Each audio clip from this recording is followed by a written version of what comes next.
What if I told you that the redness, swelling, and pain you try to suppress are not the problem, but evidence that your body is actively trying to save your life? In fact, without this response, even a minor injury could become dangerous. This response has a name: inflammation. Give me the next 4 minutes, and I'll make sure you never forget it. So let's start with something simple. Imagine a patient comes in with a small cut on the finger. Within hours, the area becomes red, swollen, warm, and painful.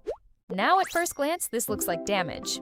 But if you think like a clinician, the real question is, what is the purpose of this response? Is the body harming itself or protecting itself? It's protective. And that's exactly what inflammation is. Now that you have that picture in mind, let's put it into proper exam language. Inflammation is the protective response of vascularized tissue to injury or infection, designed to eliminate the cause and initiate repair. Now, don't just read this and move on. Every word here matters, especially protective and repair. And once you understand that, the next logical question is, does this process always look the same? The answer is no. Inflammation presents in two major forms: acute inflammation, rapid in onset, short in duration, mainly involving neutrophils. Chronic inflammation, slower, long-lasting, involving lymphocytes and macrophages. Now, this is not just a classification for exams. It directly connects to clinical conditions. For example, most bacterial infections produce acute inflammation, while diseases like tuberculosis represent chronic inflammation. So now that we know the types, let's go one level deeper. What is actually happening inside the body during this process? Let's break it down step by step. It begins with vasodilation. Blood vessels widen, increasing blood flow to the affected area. This is why you see redness and feel warmth. Now, as this happens, the next change follows naturally. Increased vascular permeability. The vessel walls become more permeable, allowing fluid and proteins to move into the tissues. This leads to swelling. But clinically, this step is crucial because it allows immune components like antibodies to reach the site. Now, once the environment is ready, the next question is, how do immune cells actually get there? This brings us to leukocyte migration. Neutrophils move in a specific sequence. They begin by rolling along the vessel wall.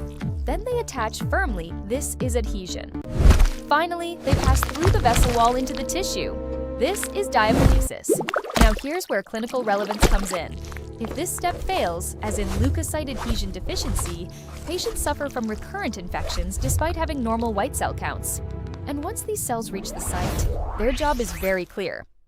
Phagocytosis. They engulf and destroy the invading organisms. Now, if you pause here and think, what is controlling all these steps? The answer is chemical mediators. Histamine causes vasodilation. Prostaglandins are responsible for pain. Cytokines coordinate the entire response.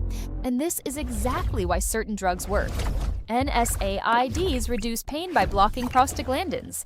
Antihistamines act by blocking histamine. So these are not isolated facts. They're clinically connected. Now, naturally, after all this activity, the body has to reach an outcome. There are 4 possibilities: complete healing, healing with scar formation, abscess formation, or progression to chronic inflammation. And which outcome occurs depends on the extent of damage and the body's response. So if you step back and look at the bigger picture, inflammation is not harmful in itself. It is essential for survival. But when it becomes excessive or uncontrolled, that's when it starts contributing to disease. If this helped you connect the concept instead of just memorizing it, then you're studying the right way. Subscribe for more concepts explained with clarity like this, and comment notes if you want a quick revision sheet for this topic. Next, we'll break down necrosis versus apoptosis and connect it directly to clinical cases. See you in the next lecture.